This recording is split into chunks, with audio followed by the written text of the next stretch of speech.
Bismillahirrahmanirrahim. Assalamualaikum warahmatullahi wabarakatuh. Alhamdulillahirabbil alamin wassalatu wassalamu ala rasul amin wa ala alihi wa ashabihi wa man tamassaka bidinihi ila yaumiddin. Yang kami muliakan Bapak Ketua MUI Pesisir Selatan, semoga Allah SWT senantiasa memberikan kesehatan kepada beliau, memberkahi ilmu, amal, serta keluarga beliau, dan senantiasa diberikan semangat untuk menyuarakan kebenaran, dakwah yang benar di tengah masyarakat kita. Kemudian perwakilan daripada kepolisian, Kasat Intel, Polsek, serta jajaran lainnya dari kecamatan ataupun kelurahan atau desa, jorong, termasuk pengurus masjid atau dan yayasan Jabal Rahmah yang saya hormati. Puji syukur kepada Allah Subhanahu wa taala pada kesempatan ini Allah mempertemukan kita di rumah Allah yang mulia ini dalam rangka memahami dan mempelajari satu masalah yang menjadi isu internasional, yaitu tentang radikalisme atau terorisme. Kita akan mencoba mengupas sesuai dengan alokasi waktu. Sebetulnya pembahasan ini telah saya bahas di puluhan kota, di Sumatera, Kalimantan, Sulawesi, Jawa, termasuk Nusa Tenggara. Kita sudah bahas ini dari tahun 2010 saya membahas ini. Dan saya punya beberapa tulisan, karena Bapak MUI mungkin butuh sumber-sumber ya. Dulu pertama saya memberi ceramah di sini, saya sudah beritahu. Kalau dari kalangan pemerintah tingkat provinsi ataupun daerah mencurigai Yayasan Ar-Rahmah, tolong panggil saya. Itu pertama saya berceramah di sini dulu. Pertama saya bicara di sini dulu karena saya sudah yakin akan ada isu-isu negatif terhadap yayasan ini.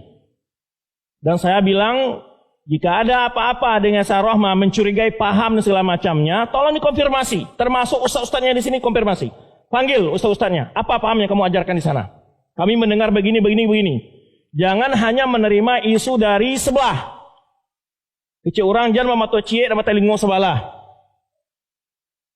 Ya, kamu udah bisa banyak bahasa Minang kali batu ditegur kemarin di Solo, nggak boleh baca bahasa Minang karena kita live.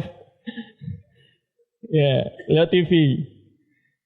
Sebenarnya mau candu bahasa Minang karena lama udah bahasa Minang. Karena bahasa Minang itu bisa bila pulang kampung. Kalau tidak pulang kampung tidak bisa bahasa Minang. Jadi itu saya katakan, kita kalau ada hal-hal orang menginformasi tentang si fulan itu begini atau yayasan itu begini, sekolah ini, cek langsung ke sini. Yang anehnya memang gini, kenyataan di mana-mana. Yang menuduh itu tidak pernah muncul ke tempat ini sebetulnya itu. Tidak pernah dengar itu. Saya punya banyak yayasan Pak se-Indonesia. Dituduh macam-macam. Saya katakan, pernah nggak datang ke tempat itu Anda mendengar kajiannya? Kalau Anda curiga tentang saya, ambil di YouTube itu banyak kajian saya, tulisan saya banyak. Saya pernah nulis tentang ISIS, sebab munculnya terorisme dan penangkalannya, segi-segi pelanggaran terorisme terhadap syariat Islam, ISIS dalam pandangan akidah Ahlussunnah wal Jamaah, kemudian pandangan politik Ahlussunnah terhadap penguasa. Kan kita dituduh ini anti penguasa. Saya kupas itu. Kemudian apa itu Wahabi, dan kan sering juga dituduh ini, itu Jabal Rahmah aliran Wahabi.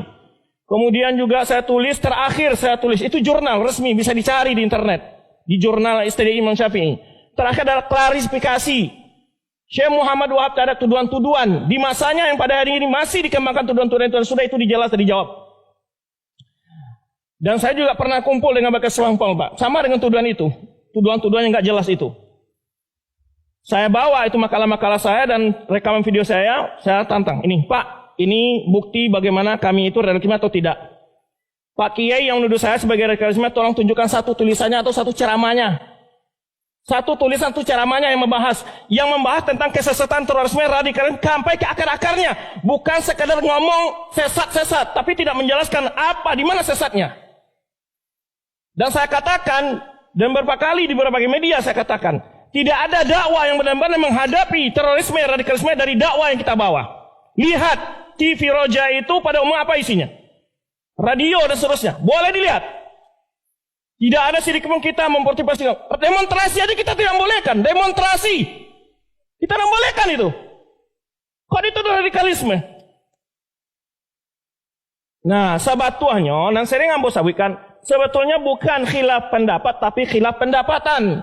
Turun pendapatan, Pak. Kalau orang kanai tahu dan kebenaran itu turun pendapatan. Yang masalah begitu. Menurut informasi tadi dari salah seorang pengurus yayasan, karena sekolah kita ini bermutu, lalu sekolah-sekolah lain anak-anak yang juara masuk ke sini, akhirnya mereka kurang murid. Ini yang bikin cemburu sebetulnya. Ini memang kesalahan Yayasan Ar-Rahmah ini. Kenapa skalanya bermutu? Itu salahnya. Salahnya di situ, Pak. Di mana-mana begitu.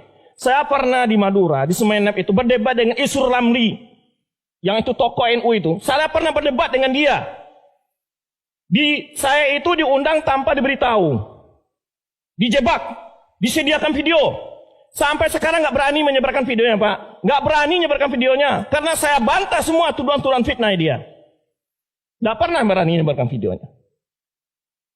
Tuduhan-tuduhan ini nggak ada bukti sebetulnya. Suka mengkafirkan, memang mudah mengkafirkan orang. Nggak mudah itu. Sebagaimana Pak Mui tadi menjelaskan, nggak boleh menyesatkan orang itu nggak mudah. Kalau tidak sesat Anda yang lebih dahulu ditarik ke neraka itu, dipendak pertanggungjawaban di hadapan Allah Subhanahu Wa Taala.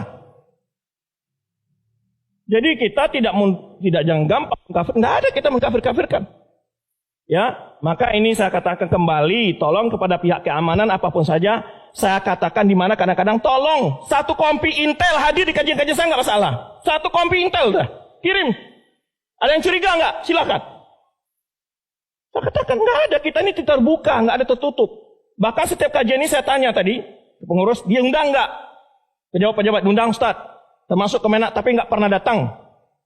Loh, gimana caranya?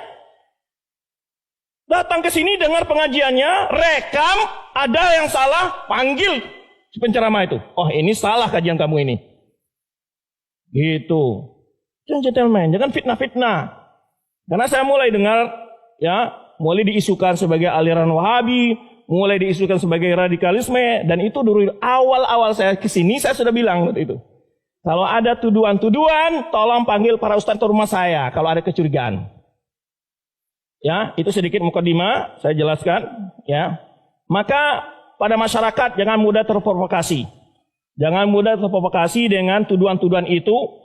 Apa yang kita ajarkan sini, Bapak-bapak lihat sendiri dalilnya apa, perkataan siapa.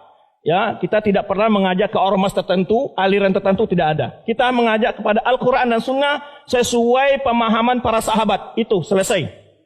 Muhammadiyah kah dia, NU kah dia, parti dia, siapapun dia. Ini kita ajak semua.